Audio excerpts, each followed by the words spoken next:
다음 정부에서 이제 6월에 시작되는 정부에서는 한국의 모든 대외적인 창구를 기업의 창구를 포출하러 통일하겠다라고 말씀을 하시는데 이게 아마도 우리 오영호 사장님께서 지난 1년간 포출화의 위상을 그렇게 높이셨기 때문에 만들어진 결과라고 저는 생각을 합니다. 그래서 서울대학교 공과대학의 화공과를 졸업을 하셨고요.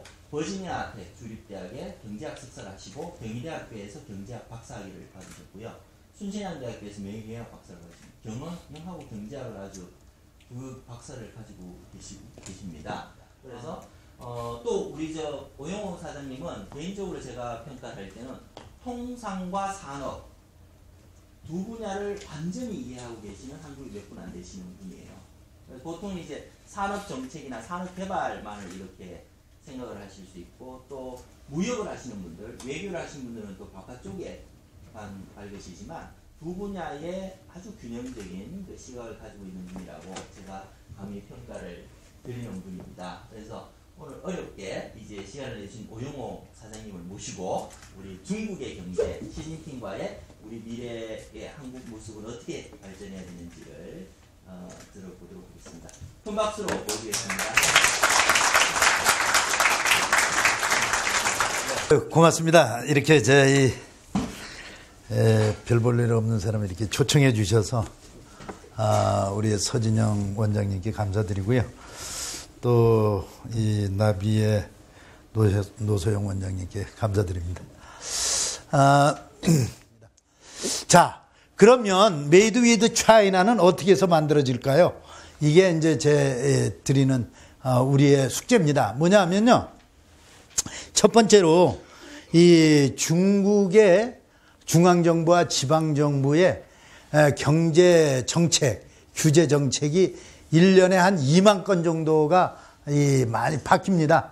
그렇다고 치면 우리가 중국의 산업정책, 경제정책에 대한 모니터링은 수시로 해서 거기에 업데이트 해야 된다라는 거죠.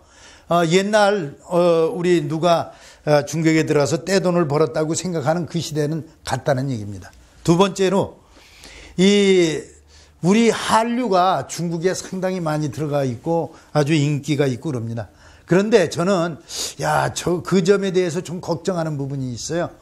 한 몇 달 전에 제가 서울대학에서 특강을 한 적이 있었는데 거기에 중국 유학생들이 5명이 있었습니다. 그 유학생들이 이렇게 저한테 얘기를 했습니다. 뭐냐면 한국을 좋아하는 이 중국의 젊은이도 많지만 한국을 싫어하는 젊은이들도 많이 있습니다. 그 문제를 어떻게 해결할 수가 있습니까? 라고 질문을 하더라고요. 그래서 저는 이 한류 문화에 대한 것이 완해의로 가서는 곤란하다는 겁니다. 우리께 한류가 가는 만큼 중국의 문화와 역사와 예술이 동시에 교류가 돼야 된다는 그런 겁니다. 일본 사람들은 우리나라에 비해서 얼마나 이런 부분에서 민감하게 준비를 많이 하는 줄 아십니까? 우리는 너무나 그 부분에 대해서 바보라고 할 정도로 우리 것만 좋다는 그런 생각을 가지고 있어요. 예를 들어서 2009년도에 시진핑 총서기가 일본에 갔습니다. 일본에 갔을 때 왕세자 비하고 왕세자가요 공연장을 만들어 가지고 이 시진핑 부인이 인민가수잖아요. 공연장을 만들어 가지고요 거기에서 들어오는 수익금을 그것도 이제 일본 기업들한테 다 판 거죠. 그 수익금을 전부 시진핑 부인한테 줬습니다. 시진핑 부인이 그거를 일본에 도네이션을 했습니다. 그래서 시진핑 이 부인 입장에서 보면 일본이 얼마나 고맙겠습니까? 2010년도에 시진핑이 왔었습니다. 제가 무역협회에 있을 때인데 무역협회에서 저희가 주관하는 오찬을 하고 뭐 이렇게 했거든요. 그때 그런 게 전혀 없었습니다. 저는 이 고마운 생각에 조그만 선물을 하나 이 카수보단을 이제 가지고 갔다가 아무도 선물을 안 주더라고요. 우리 거기에 참가했던 기업인들이. 그래서 저는 이제 제 옆에 이제 비서실장에 속하는 뭐 이런 사람이 제 옆에 앉아서 그 사람한테 이러이러한 뜻으로 요 조그만 거 내가 준비했는데 줄 수 있느냐 전달해 주겠다 해서 했는데 한 일주일 후 열흘 후쯤 돼가지고 그 시진핑 총서기한테 이 삼국지에서 나오는 술잔 있잖아요. 그게 이렇게 선물로 왔습니다. 저뿐이 아니고요. 거기에 참가했던 우리 기업인들한테 전부 온 거예요. 진짜 저는 쪽팔렸습니다. 그러니까 우리가 이 완웨이 한쪽 방향으로만 생각하지 왜 우리가 스스로 준비하지 못하느냐 이런 차원에서 보면 우리가 전략적으로도 그렇고 좀 게으른 것 같아요. 그런 면에서 보면 죄송한 말씀이지만 그 다음에 이 지금은 정권 교체기입니다. 그래서 이 정부 관계 이 government relation이 아주 강화돼야 될 부분이 있고요. 앞으로 이 지금 5세대 지도부가 이제 어느 정도 구성이 돼가면서 3월 달에 정식 출범을 할 겁니다. 그러면 우리는 5세대는 물론이고 6세대 지도부들이라고 보면 물론 이제 이 지방의 총서기 시의 총서기도 될 수 있고요. 부성장도 될 수도 있고 뭐 이런데 저희는 부자만 들어가면 별 볼 일 없다고 그래가지고 잘 안 만나려고 그럽니다. 이게 얼마나 어리석은지 모릅니다. 그리고 나서 나중에 총석이 되고 뭐 되고 그때 후다닥 뛰어다니면서 어떻게 해보려고 이게 참 너무 답답한 것 같습니다. 그 다음에요. 이 현지화 경영이 강화돼야 됩니다. 중국에서 현지화 경영을 제일 잘하는 그러니까 인사관리라든가 경영관리라든가 이런 거 제일 잘하는 나라는 미국이라 합니다. 제일 못하는 나라 중에 하나가 한국입니다. 이런 현지화 경영이요. 그 다음에 그 시진핑 총서기가 지난 11월 달에 이제 이 5세대 지도부를 이제 이끌 걸로 결정이 되면서 그때 시진핑 총서기가 뭐라 그랬냐면요. 우리는 기업이 사회적 책임을 다해 주는 것을 기대하고 있다라는 얘기를 했습니다. 그래서 이 CSR이라는 게 우리가 이 봉사적인 그런 개념이 아니고요. 우리가 중국에서 이 어떤 성과물이 있고 벌었다. 그러면 중국이 발전할 수 있도록 어느 부분은 일정 부분은 중국하고 같이 나갈 수 있는 CSR 쪽을 강화시키지 않는다면 한국 기업이 환영받지 못할 것이다 라는 겁니다. 그 다음에 한중 FTA를 빨리 저는 이거 해야 된다는 얘기입니다. 무슨 얘기냐면요. 우리가 이 늦게 하면 늦게 할수록 시간이 누구 편이냐면요. 우리 편이 아니라는 겁니다. 무슨 얘기냐면 한중 간의 기술 부분이든지 다른 부분에서 이렇게 격차가 있다고 하면 시간이 가면 갈수록 이 격차는 줄어든다는 얘기죠.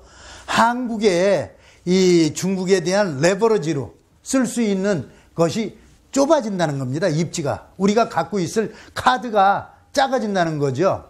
그렇기 때문에 한중 간의 FTA를 빨리 해야 된다는 겁니다. 물론 여기에는 우리가 예민한 부분도 있고 중국이 예민한 부분도 있습니다. 그런 차원에서 이 두 개 예민한 부분은 좀 뒤로 빼놓고 얼리 하비스트라는 게 있잖아요. 이 조기 수확할 수 있는 것들을 중심으로 해서 한중 FTA를 부분적으로 시작을 하게 된다면 양국 간에 도움이 될 수 있을 것이다. 이런 차원의 말씀을 드리고 그 다음에 이제 우리가 연안의 큰 도시 말고요.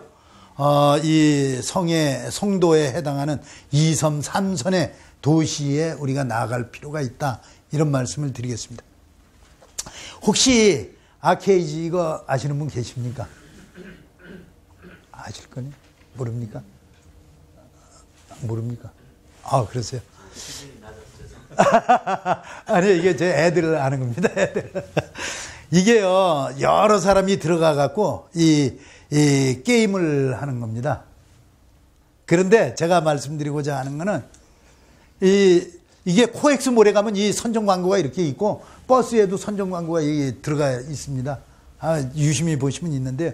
여기에 협상으로 온전한 절반을 가질 것이냐, 전쟁으로 파괴된 전부를 가질 것이냐. 이 얘기가 있는 거예요. 이게 어딨냐면요. 손자병법이 있거든요. 보여드릴까요? 자, 이 완전하게 승리하는 건 싸우지 않고 승리하는 게 완전하게 승리하는 거라는 겁니다. 이 부수면서 승리하는 게요, 전쟁하면서 승리한다는 거거든요. 이거를 누가 얘기를 했느냐 하면요, 지금은 이 손자병법에 대해서도 외국 사람들이 아주 이 전문가들이 많이 생겨났고, 마크 맥닐리라는 저희 경영대학교의 교수하는 양반인데요, 이 양반이 이렇게 얘기했습니다. 이 서양의 체스 게임이 있고요, 그와 비슷한 동양의 바둑 게임이 있다는 겁니다. 우리가 사업을 하거나 어떤 경영을 할 때, 국가 경영도 거기에 들어가겠습니다. 거기에 있을 때 체스 게임보다는 바둑 게임이 훨씬 더 좋다는 겁니다. 무슨 얘기냐면요, 바둑을 처음 두면요, 이 바둑판 위에 돌멩이가 하나도 없거든요. 서로 한두 개씩 이렇게 놓으면서 서로 집을 만들어 갑니다. 그래서 큰 집을 가지고 있는 편이 이깁니다. 이 얘기가 바로 싸우지 않고 이긴다는 겁니다. 그런데 이 체스 게임은요, 처음 시작할 때 이 장기판 위에 말들이 전부 있어요.